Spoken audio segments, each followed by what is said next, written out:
Salutations to the Truth Core, whoever and wherever you may be on the planet. This is John Lash, the founder of NEMATA, the Sophianic School of Arts and Sciences, and I'm here to talk to you briefly about what you are not free to do.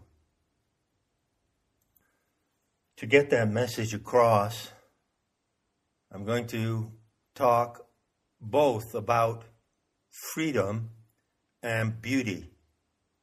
And the takeaway that I intend here is a glimpse of what happens when the greatest crime attempted against humanity, it's an attempted crime, it's not a successfully completed crime. When the greatest crime attempted against humanity fails. Now, there's a little trick in my opening line, in that phrase, what you are not free to do. Well, in fact, the basic reality is that you are free to do whatever you want to do, except to harm and deceive others. Let's say that is a basic condition of the social contract. Human beings are social animals. We create society and culture in a way that no other animal does. And one of the basic agreements that makes it possible to do this is the agreement that I make with you, for instance. Let's say that you and I agree that we will not do anything to deceive or harm others.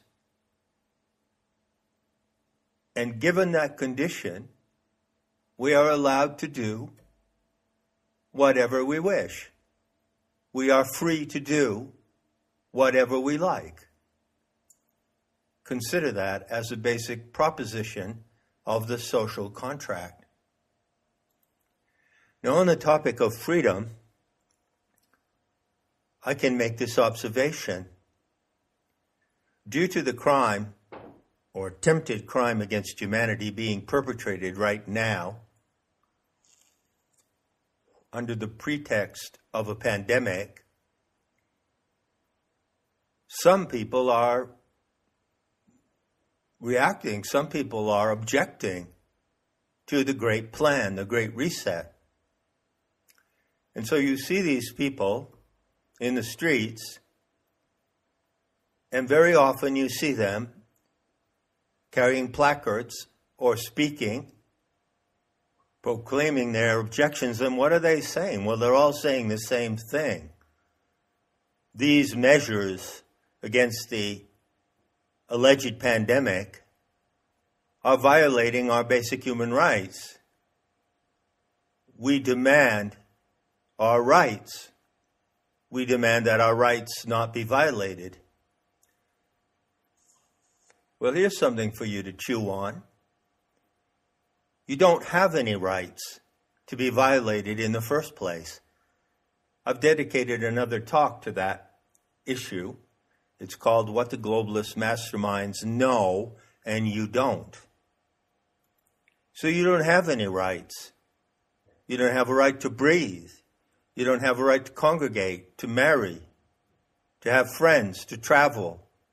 You don't have a right to do any of this, and the globalist masterminds know this, and they laugh at you. They laugh at the protesters demanding their rights.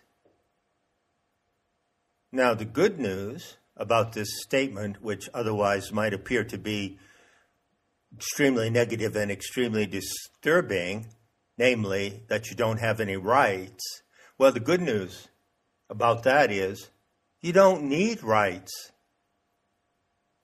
You don't need a right to be free. You are free. No one can take your freedom from you. Freedom, existentially speaking, is what you have by claiming it. No one gives you freedom.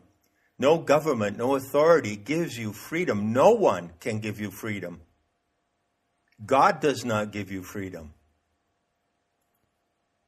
As a human being, or as I prefer to say, a human animal, living on this planet, you are essentially free from the get-go.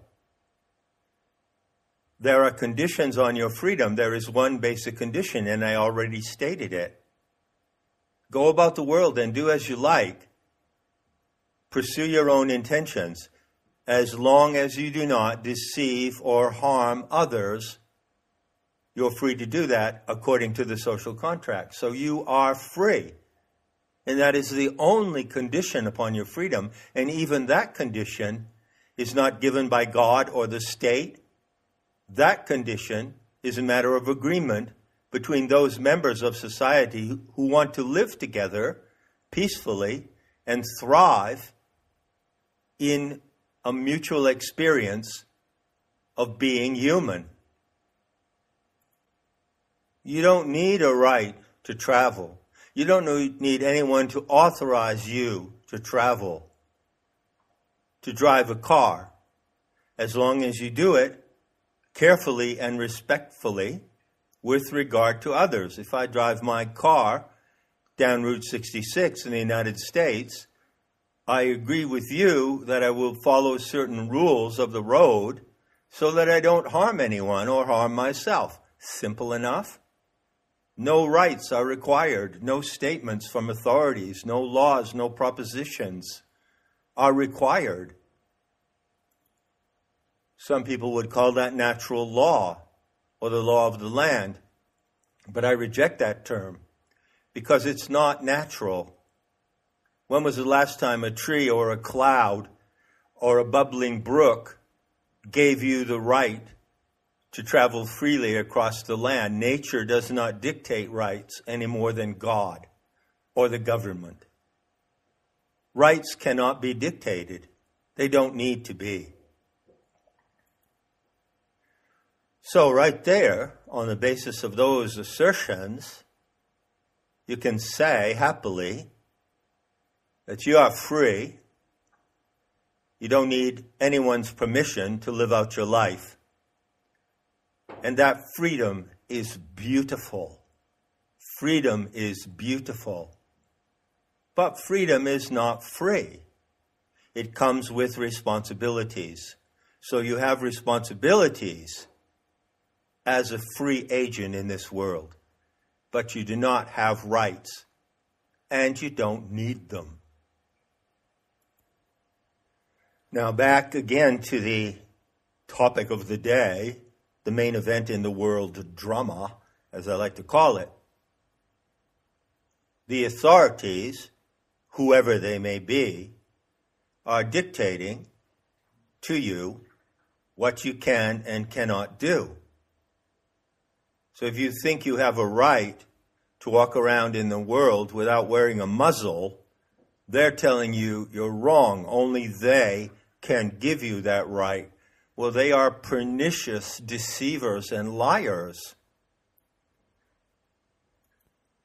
In fact, the authorities have no authority except that which you attribute to them.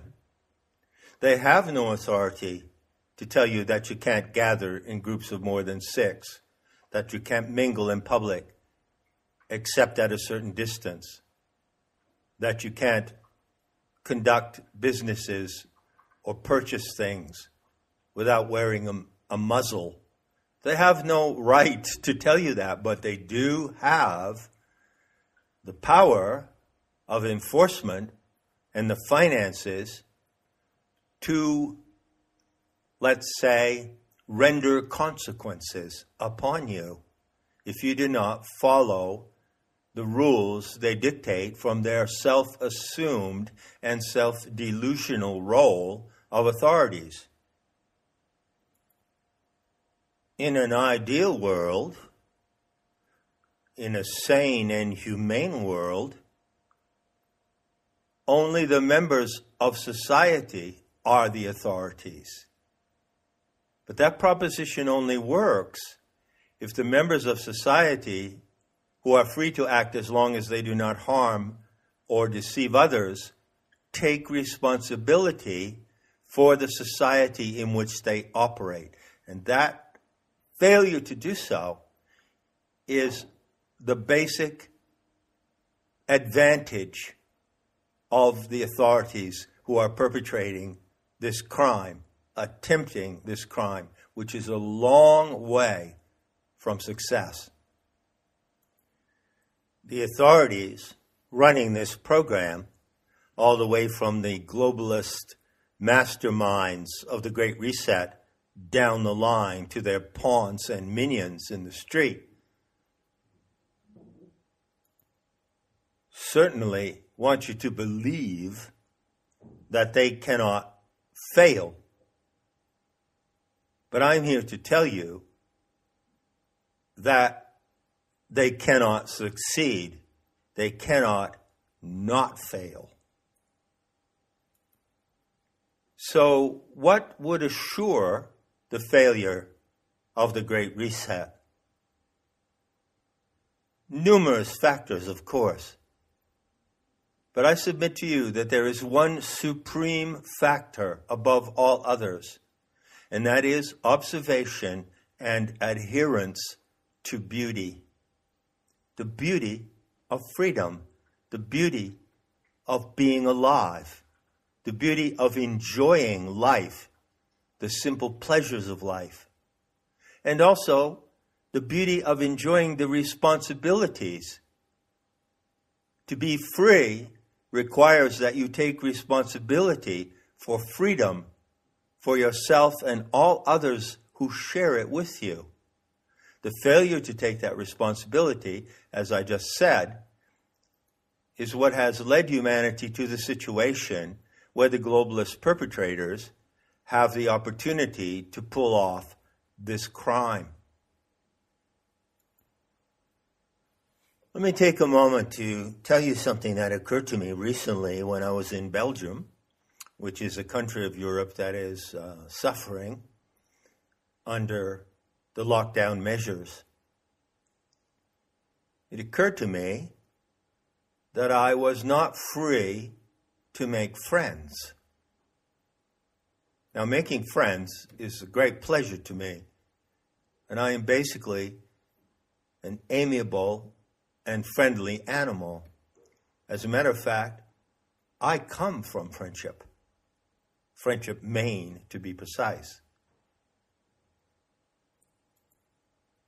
So I was sitting in a cafe up there in Belgium, and I realized that my natural inclination, which is amiable and harmless, to mingle with people and make friends, to talk to strangers, was not forbidden, not at all. I'm still free to make friends. No one can take my freedom away. It's only myself who can negate my own freedom, and that applies for you as well. Only you yourself can negate your freedom. And as I assessed the situation, I saw clearly, well, it works like this in the current drama. I can go about mingling with people without a mask, not observing social distancing, and I am still free to make friends. But there are consequences of that freedom. So I cannot act on my innate freedom without facing these consequences. In the past, that wasn't the case.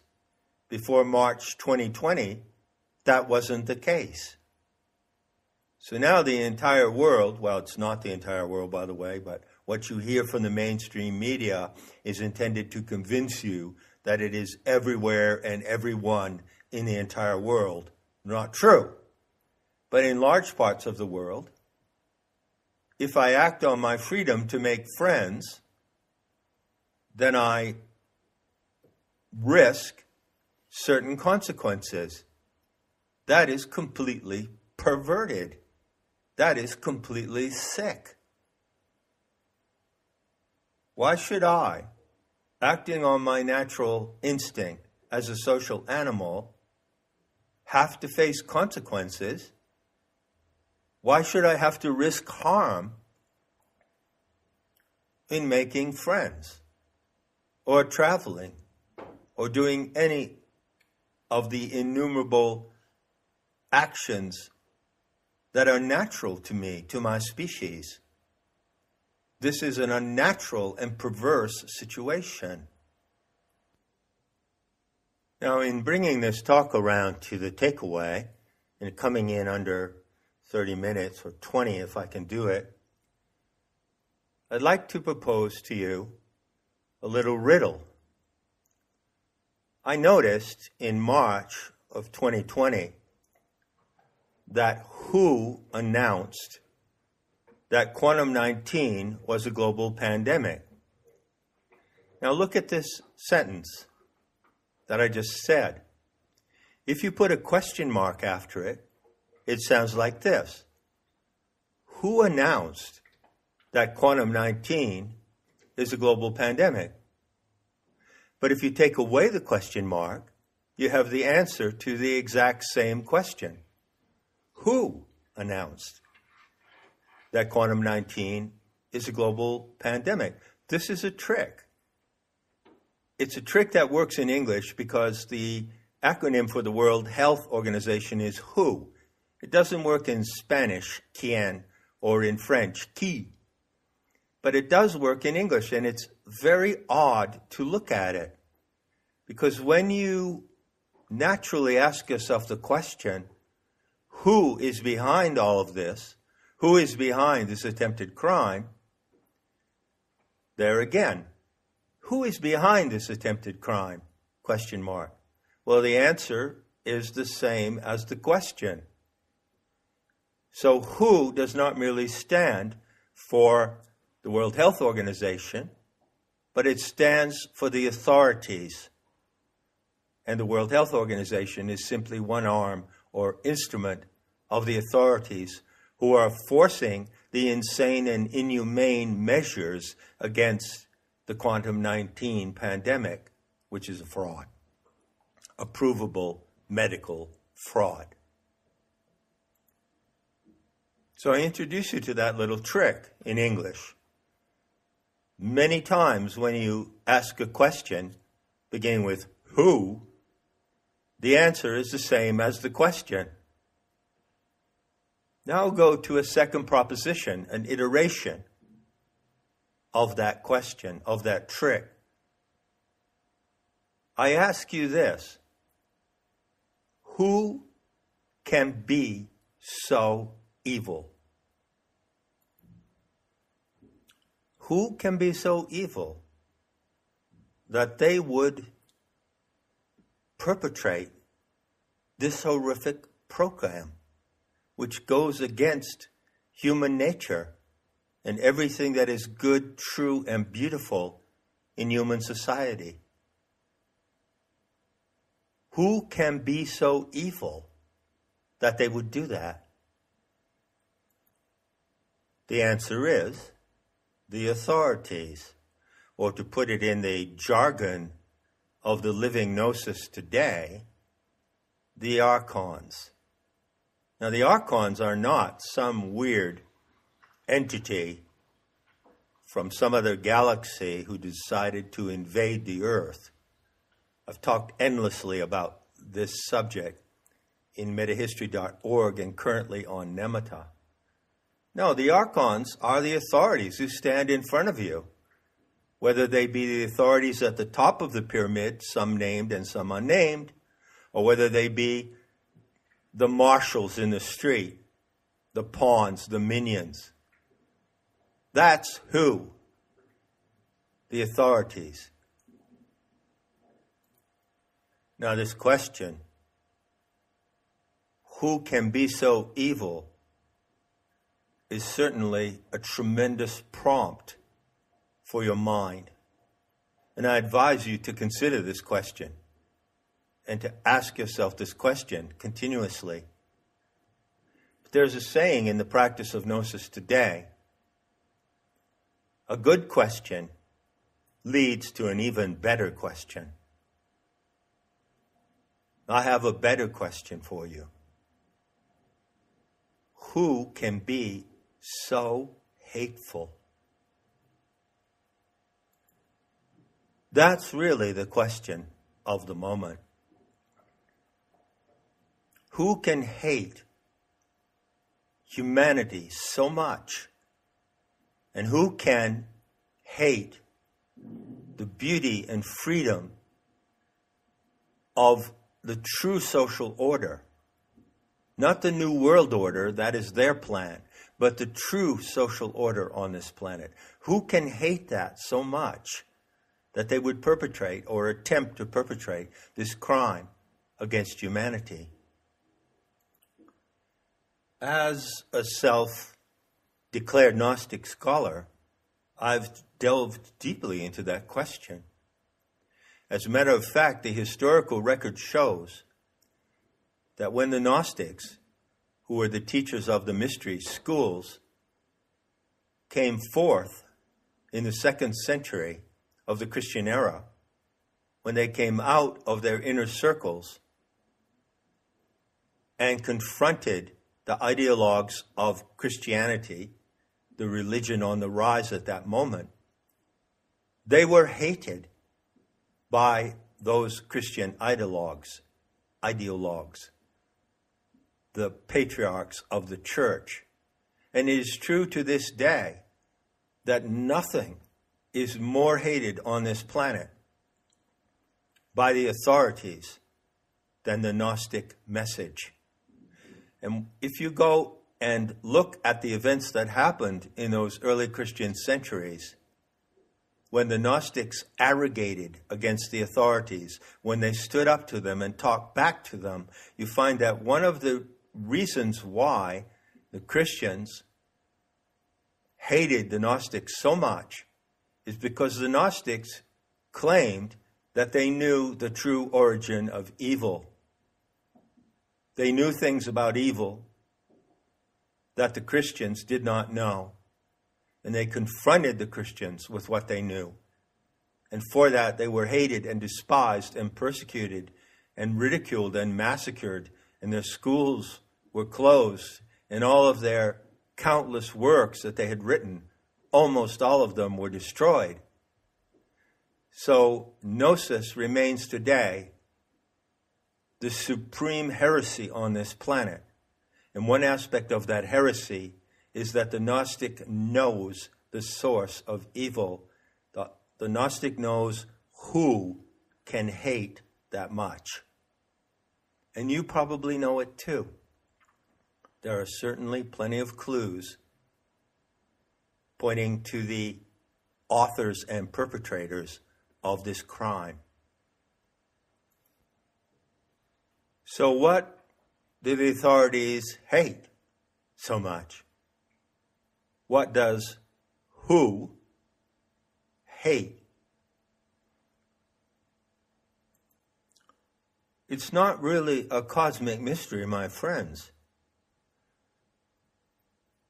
I propose to you another riddle, another question. Who are the enemies of humanity? Who are the enemies of all the human races? Well, that's not quite the right question.